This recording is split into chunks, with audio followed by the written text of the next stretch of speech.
네, 오늘 교회를 위한 12주 정교인 수요일에 나오신 우리 교우들 사랑하고 축복합니다. 앞으로 12주 동안 함께 기도하려고 합니다. 이 기도기간에 이제 사순절 고난주간 부활주일까지 이어지게 됩니다. 예수님께서 우리 위해서 죽으시고 부활하신 것처럼 우리도 이 기도 여정 가운데 다시 주 안에서 새롭게 살아나는 기쁨을 누릴 수 있기를 간절히 바랍니다. 오늘 새벽에 기도할 때 마가의 다락방에서 기도하였던 제자들의 모습이 또 올라왔습니다. 예수님께서 승천하셨을 때 예수님의 제자 공동체는 심각한 위기를 맞이하였습니다. 예수님이 계시지 않는데 어떻게 살아갈 수 있을까? 두려움을 가졌고 또 세상에 담대하게 나갈 자신감이 없었습니다. 그래서 그들은 예수님의 말씀대로 50일 동안 오순절까지 마가의 다락방에 모여서 성령의 은혜를 사모하며 기도하였습니다. 그랬더니 50일 지나고 이제 오순절이 되었을 때 성령의 충만한 은혜를 누리게 되었습니다. 그래서 겁쟁이의 모습을 벗어버리고 이제는 담대한 대장부가 되어서 복음을 증거하는 교회로 새롭게 거듭나게 되었습니다. 그래서 그들이 세상에 보고 깜짝 놀라게 하는 역사의 주인공이 되었습니다. 여러분 놀랍지 않습니까? 50일 동안 기도하였더니 사람이 바뀌었습니다. 교회가 달라졌습니다. 세상을 두려워하던 교회에서 성령 충만한 교회로 새롭게 거듭나게 되었습니다. 여러분 이것이 초대교회 공동체가 전하는 50일 기도의 이야기입니다. 이번 기도회는 12주 동안 진행이 됩니다. 계산해 보니까 50일이 훨씬 넘더라고요. 정확하게 84일. 물론 우리가 매일같이 84일 동안 기도하는 것은 아니지만 12주 동안 계속해서 매주 수요일마다 기도회를 하려고 하고 있습니다. 우리가 마음과 뜻과 정성을 다해서 기도하게 될 때 우리를 새롭게 하신 하나님의 은혜를 경험하게 될 줄 믿습니다. 그래서 초대교회가 세상을 변화시키는 놀라운 교회로 거듭난 것처럼 우리도 세상의 복음을 새롭게 전하는 교회로 거듭나는 은혜가 함께 하실 수 있기를 간절히 바랍니다. 특별히 이번 정교인 수요기도에서 함께 기도하고자 하는 특별한 기도의 제목이 있습니다. 4가지 기도 제목을 같이 나누길 원하는데요. 첫 번째 기도 제목은 무엇보다도 예배의 회복을 위해서 기도하는 것입니다. 우리는 지난 1년간 코로나 가운데서 함께 모이지 못하고 흩어져서 예배를 드리고 있습니다. 아직도 교회에 나오지 못하는 분도 계시고요. 개인적으로 예배를 드리는 분도 계시고 그리고 안타깝게도 예배를 드리지 못하는 분들도 있습니다. 또 점점 교회를 떠나서 예배를 드리지 않는 분들도 있습니다. 근데 이구동성으로 모든 분들이 호소하는 것은 예배 회복입니다. 뜨거운 예배를 회복하기를 간절히 갈구하고 있습니다. 어떻게 예배 회복을 경험할 수 있을까요? 여러 가지 방법이 있지만 함께 기도하는 것입니다. 나만에서 기도하는 것이 아니라 예배를 드리지 못하는 교우들, 어려운 처지 가운데 있는 교회를 향해서 함께 기도하는 것이고요. 온 교회가 함께 예배 회복을 위해서 전심으로 기도하는 것인 줄 믿습니다. 사도행전 2장을 보게 되면 120명의 제자가 마가의 다락방에서 기도하게 될 때 어떤 일이 일어나게 됐습니까? 모든 사람들이 성령의 충만한 은혜를 믿게 되었습니다. 12제자만, 소수의 사람만 성령의 능력을 입은 것이 아니라 그곳에 있었던 모든 성도들이 다 성령의 충만한 은혜를 체험하게 되었습니다. 우리도 함께 기도하길 원합니다. 나 홀로 우리 장로님들만 아니면 안수 집사님들만 은혜를 받는 것이 아니라 우리 모든 교우들, 이곳을 밟는 모든 성도들, 또 은강교회 적을 두고 있는 우리 모든 성도들이 함께 예배 회복과 또 기쁨을 드리는 한 해가 될 수 있기를 간절히 바라고 또 기도하기를 원합니다. 두 번째 기도 제목은 교회 공동체성의 회복을 위해서 기도하는 것입니다. 우린 지난 2년간 교회 공동체성의 위기를 겪고 있습니다. 코로나의 방역 지침이 무엇인가요? 모이지 말라. 모이더라도 거리를 두라. 그래서 교회의 본질과는 상당히 거리가 있습니다. 교회의 본질은 무엇입니까? 모이게 힘쓰라 하는 것인데 이 코로나의 방역 지침은 교회와는 정반대의 지침을 내세우고 있습니다. 그래서 우리는 그동안 잘 모이질 못하였고요. 잘 돌아보지 못하고 잘 섬기지를 못하였습니다. 그래서 교회가 모이지 못하다 보니까 여기저기서 어우성 소리가 들리질 않습니까? 여러분 교회는 어려울수록 모이고 서로 도와줘야 됩니다. 바울 사도는 교회를 무엇에 비유하였습니까? 교회를 몸에 비유하였습니다. 교회를 몸에 비유한 것은 무엇인가? 교회 안에 몸 안에 있는 연약한 지체를 돌보듯이 교회 지체들 가운데서 연약한 지체, 약한 지체를 돌보고 섬기라고 하는 것입니다. 그래야 그리스도 안에서 우리가 서로 형제요 자매라는 사실을 깨달을 수 있기 때문입니다. 그래서 우리는 다시 서로를 돌아보고 섬기는 교회가 될 수 있기를 바랍니다. 무엇보다도 서로를 돌아보고 섬기는 일에 힘쓰는 교회가 될 수 있기를 간절히 바랍니다. 사도행전 2장 43절 이하를 보게 되면 초대교회, 죄로는 모였던 처음 교회의 아름다운 모습을 우리에게 소개해주지 않습니까? 이 교회가 소문난 이유가 무엇인가요? 모이기에 힘썼고 서로 필요한 것을 나누어 주었고 함께 음식을 먹고 나누었습니다. 어려웠을 때 함께하는 그 모습이 주변에 많은 사람들에게 큰 애를 끼쳤고 함께 속하기를 원하는 이 전도 역사가 일어나게 되었습니다. 여러분, 그렇습니다. 이것이 교회입니다. 어려울 때 함께 모이고 서로 사랑을 나누고 섬기는 것, 이것이 교회입니다. 올해 우리가 다시 교회가 될 수 있기를 간절히 바랍니다. 교회의 모습을 되찾는 일에 힘쓰실 수 있기를 바랍니다. 우리가 성령 안에서 기도하게 될 때 주님께서 우리 안에 다시 교회다움을 회복하는 은혜를 더하여 주실 줄 믿습니다. 세 번째 기도 제목은 지역사회에서 교회 공적 역할을 수행할 수 있도록 기도하는 것입니다. 지난 2년간 코로나 가운데서 교회가 참 힘들었던 부분이 바로 이 교회의 공공성, 또 공적 교회의 그런 역할입니다. 코로나 가운데서 교회와 세상이 갈등을 많이 빚었습니다. 서로 바라보는 바가 다르고 서로 단지 기도하는 바가 다르기 때문에 서로 충돌하는 일이 참 많이 있었습니다. 근데 세상이 교회를 향해서 강하게 비난하면서도 요구하는 것이 있었습니다. 우리에게 무엇을 요구하고 있습니까? 이 세상에서 빛과 소금의 역할을 잘 감당해 달라고 하는 것입니다. 우리 사회에서 코로나에 지치고 힘든 사람들을 돌보고 이 사회를 사람다운 살기 좋은 사회를 만들어가는 것, 건강한 사회를 만들어가는 것이 바로 교회의 존재 이유라고 하는 것입니다. 초기 기독교 역사를 보게 되면 처음 교회 굉장히 약하였지만은 아름다운 모습을 보여주었습니다.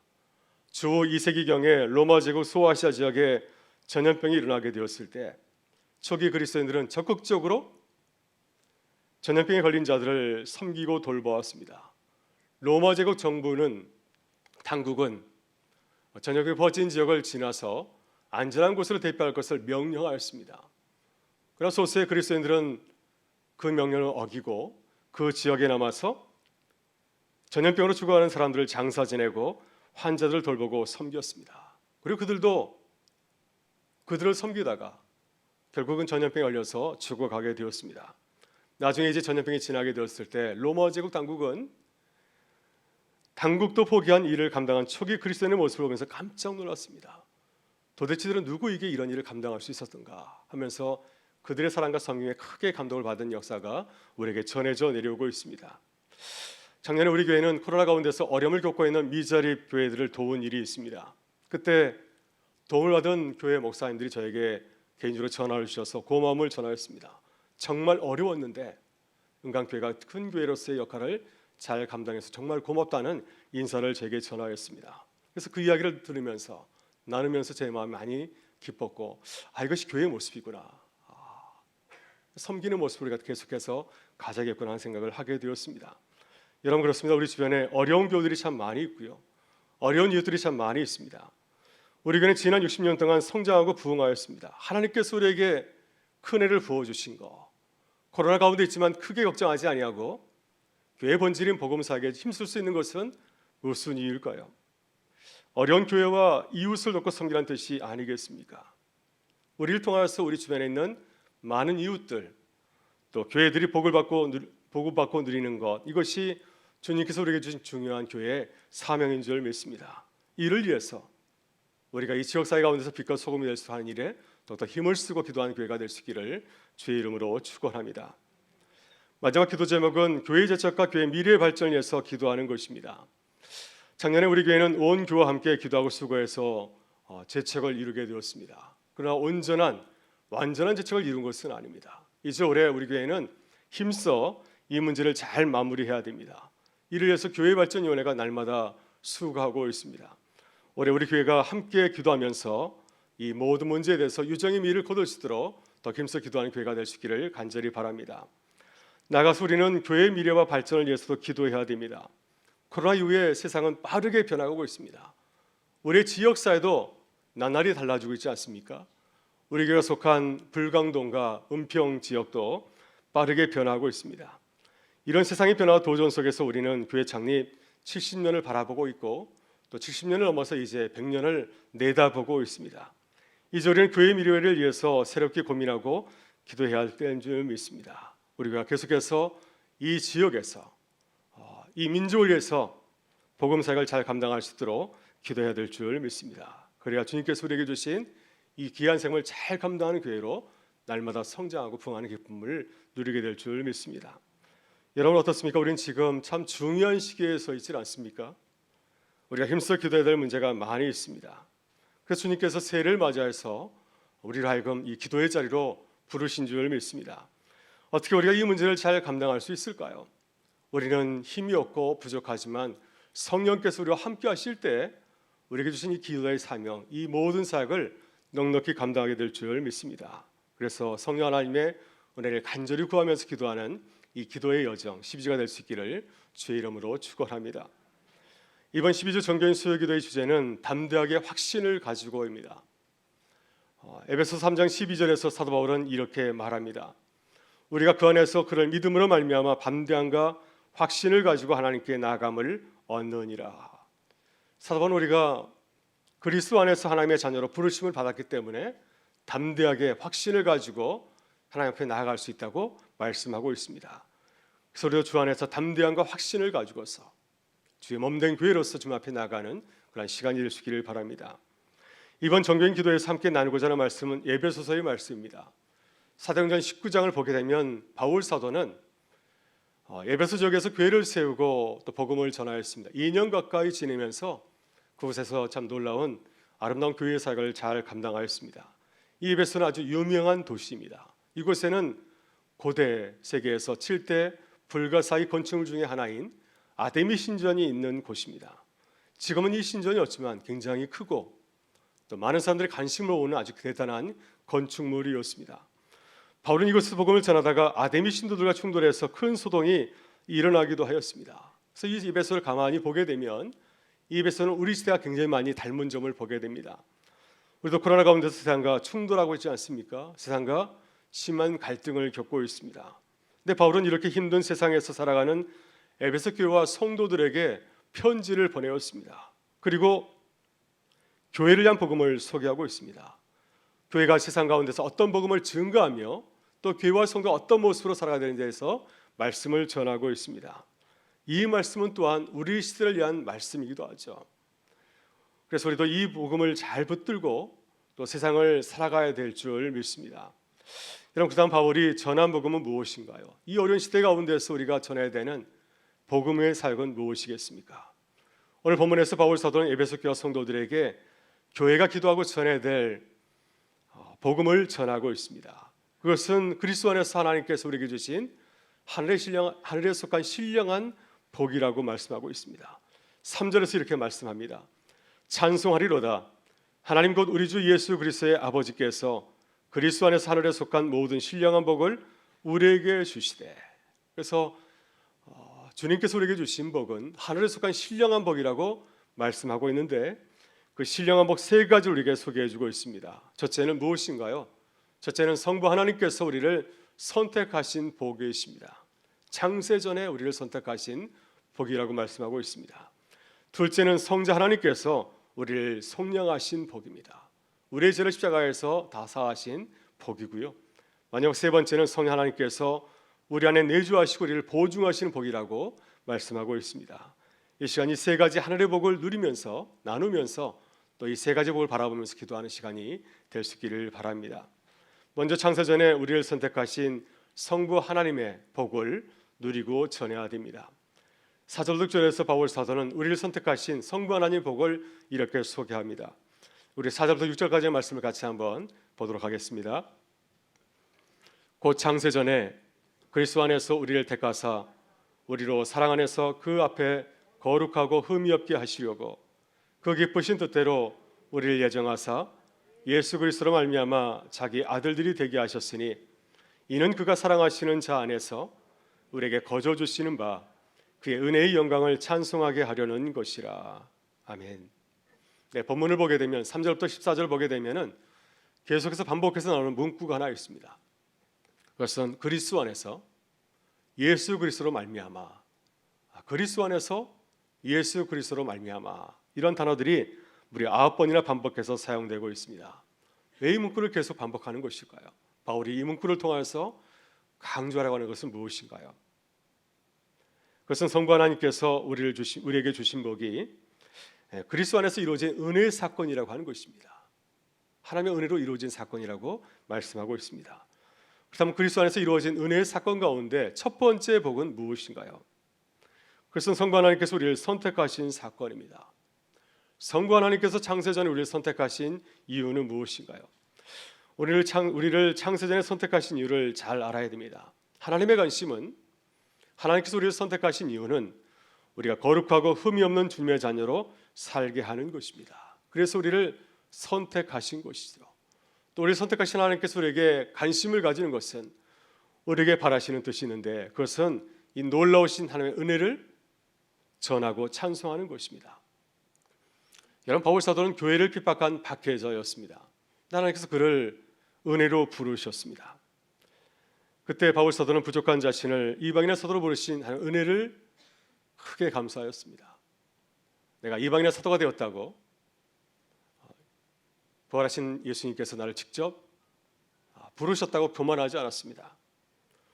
오히려 그는 자신을 더 낮추고 겸손하였습니다. 그리고 평생 외지를 돌아다니면서 이방인에게 복음을 전하는 귀한 사역을 전하고 나누었습니다.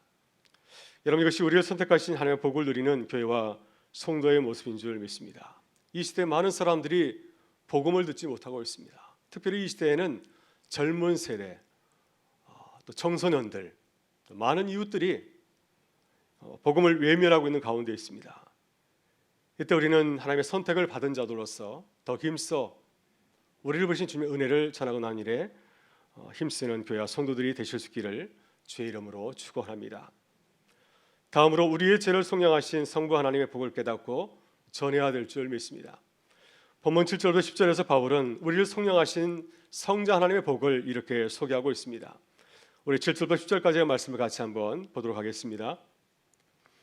우리는 그리스도 안에서 그의 은혜의 풍성함을 따라 그의 피로 말미암아 속량 곧 제사함을 받았느니라. 이는 그가 모든 지혜와 청명을 우리에게 넘치게 하사 그 뜻의 비밀을 우리에게 알리신 것이요, 그의 기뻐하심을 따라 그리스도 안에서 때가 찬 경륜을 위하여 예정하신 것이니 하늘에 있는 것이나 땅에 있는 것이다 그리스도 안에서 통일되게 하려 하심이라. 아멘. 네, 본문 7절을 보게 되면은 성자 하나님께서 우리를 속량하셨다고 말씀을 하고 있습니다. 오늘 본문에 나오는 속량이라는 단어는 우리가 잘 쓰지 않는 단어이죠. 속량이라는 말을 쓰고 계시나요? 우리는 이 단어를 별로 쓰지 않습니다. 이 단어는 아주 고대 시대 때 노예 제도가 있을 때 사용하던 말이었습니다. 특별히 노예 시장에서 이 단어를 사용하였습니다. 속량이라는 말은 다른 말로 구속이라고 하는데 영어에는 리뎀션이라고 합니다. 이것은 노예가 이제 해방되는 것을 말하고 있습니다. 노예의 모든 몸값을 다 치르고 그리고 나서 이제 노예가 다시 자유의 신분을 얻는 것을 가리켜서 속량이라고 말하고 있습니다. 여러분, 구약성경 출애굽기에 나오는 출애굽 사건이 바로 이 속량 또 구속의 사건입니다. 유월절 어린 양의 피가 이스라엘 백성을 위한 속전으로 하나님께 드려졌습니다. 유월절 앞두고 이스라엘 백성들이 어린 양의 피를 문짝에 바르게 되었을 때 여호와의 사자가 그 피를 보고 그 집을 뛰어넘었습니다. 하나님께서 그 피를 보시고 이스라엘 백성들을 애굽의 바로와 그 백성들로부터 구원시켜 주신 것입니다. 여러분, 예수님의 십자가 사건도 구속 사건입니다. 예수님께서 흘리신 그 피가 우리를 위한 속전으로 하나님께 드려졌습니다. 하나님께서 예수님의 그 고귀한 보혈의 피를 보시고 우리를 죄와 사망에서 구원하신 것입니다. 여러분, 그렇다면 예수님께서 우리를 속량하신 이유가 무엇인가요? 9절 14절에서 바울 사도는 이렇게 말씀하고 있습니다. 그리스도 안에서 모든 피조물을 통일되게 하려는 것이라. 이것이 그리스도께서 우리를 위해서 속량하게 하신 이유라고 말씀하고 있습니다. 고린도서 12장의 말로 표현하자면 우리가 그리스도 안에서 주 안에서 그의 몸의 지체가 되는 것입니다. 우리가 그리스도 안에서 연합하는 것, 이것이 주님께서 우리를 위해서 속량하신 이유라고 말하고 있습니다. 따라서 우리가 어떻게 살아야 될까요? 우리는 우리를 속량하신 분의 뜻대로 살아가야 될 줄 믿습니다. 우리는 모두 그리스도 안에서 속량을 받은 자들이죠. 주님께서 우리를 속량하셨기 때문에 우리가 그분의 자녀가 되었습니다. 따라서 우리는 그리스도 안에서 사랑의 가족을 이루어야 되죠. 서로 사랑하고 섬기는 주님의 가족을 이루어야 될 줄 믿습니다. 이런 빌레몬서를 보게 되면 바울은 빌레몬에게 그의 도망친 노예 오네시모를 형제로 받을 것을 당부하고 있습니다. 그때 오네시모가 빌레몬이 어떻게 하였습니까? 자신의 도망친 종, 그를 법대로 처리하였나요? 아니면 그를 자신의 형제로 받아들였습니까? 주인 빌레몬은 그가 성령받은 주님의 은혜를 기억하고 오네시모를 형제로 받아들였습니다. 그래서 나중에 이 오네시모는 교회의 큰 지도자가 되었습니다. 여러분, 이것이 교회의 모습이죠. 그리스도 안에서 모든 사람들이 사회 신분과 관계없이 형제자매로 하나가 되는 것, 이것이 교회의 모습입니다. 이 모습을 보고 당시 세상이 복음에 열광하였습니다. 여러분, 우리 주 안에서 성령의 복음을 깨닫고 살아가실 수 있기를 바랍니다. 주 안에서 서로를 형제자매로 바라보시고 또한 사랑하실 수 있기를 바랍니다. 그래서 주님의 가족으로 연합하는 기쁨을 누리고 나눌 수 있기를 주의 이름으로 축원합니다. 마지막으로 우리 안에 내주하시는 성령 하나님의 복을 누리고 전해야 됩니다. 13절과 14절에서 바울 사도는 우리를 도우시는 성령 하나님의 복을 이렇게 소개합니다. 우리 13절과 14절의 말씀을 같이 한번 보도록 하겠습니다. 그 안에서 너희도 진리의 말씀 곧 너희의 구원의 복음을 듣고 그 안에서 또한 믿어 약속의 성령으로 인치심을 받았으니 이는 우리 기업의 보증이 되사 그 얻으신 것을 속량하시고 그의 영광을 찬송하게 하려 하심이라. 아멘. 네, 본문 13절에서 바울은 성령의 도우심을 설명하면서 어떤 단어를 사용하고 있습니까? 인치심이라는 단어를 사용하고 있습니다. 인이라는 표현은 도장을 말하고 있습니다. 어떤 대상이 나의 소유권이요, 내가 그것의 소유권을 가지고 있고 그리고 또한 내게 책임의 있음을 표현하는 그 도장을 말하고 있습니다. 그래서 로마사에서는 이 도장을 어디다 주로 사용하였습니까? 가축에게, 또 노예에 사용하였습니다. 가축의 자신의 도장을 찍으면서 이것은 내 것입니다. 또 노예에게 도장을 찍고 이것은 나의 소유입니다. 이것을 표시를 하였습니다. 이와 같이 하나님께서 우리에게 도장을 찍었습니다. 이 자는 나의 것이라, 나의 백성이라 하는 것을 나타내기 위해서 도장을 찍었는데 그 도장이 무엇입니까? 그 도장이 바로 성령 하나님이라고 하는 것입니다. 본문 14절 보게 되면 성령이 우리의 기업의 보증이 된다고 말씀하고 있습니다.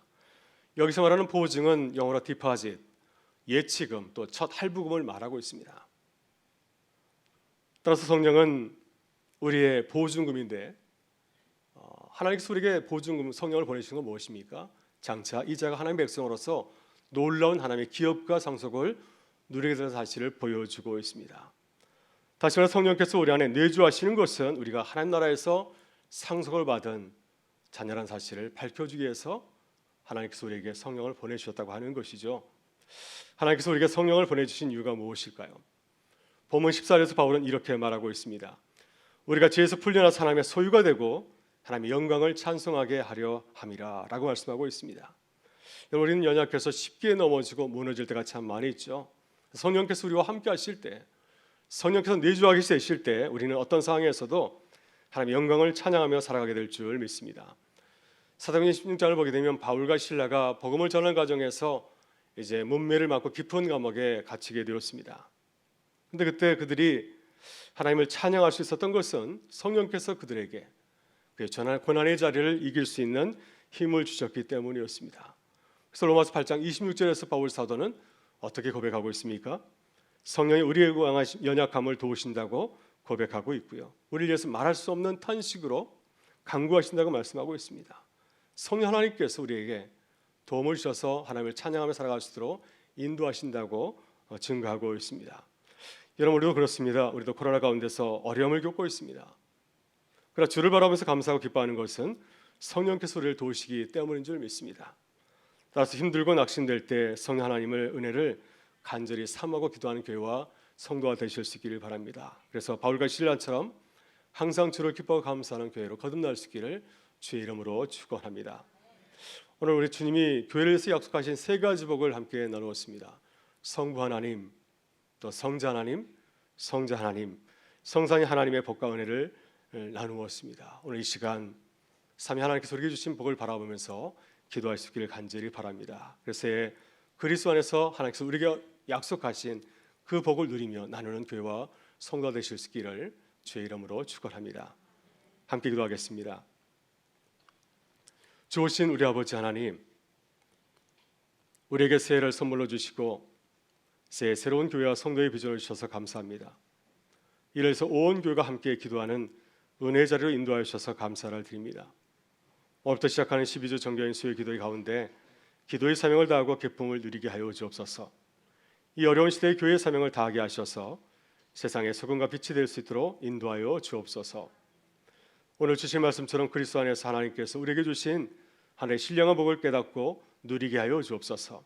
성부 하나님, 성자 하나님, 성령 하나님을 통하여서 우리를 풍성하게 하신 주님의 은혜를 전하고 나누게 하여 주옵소서. 함께 기도할 때 성령께서 주님의 뜻을 깨달아 알게 하시고 우리에게 기도의 힘을 더하여 주시기를 간절히 바라오며 우리 구주 예수 그리스도의 이름으로 기도드리옵나이다. 아멘.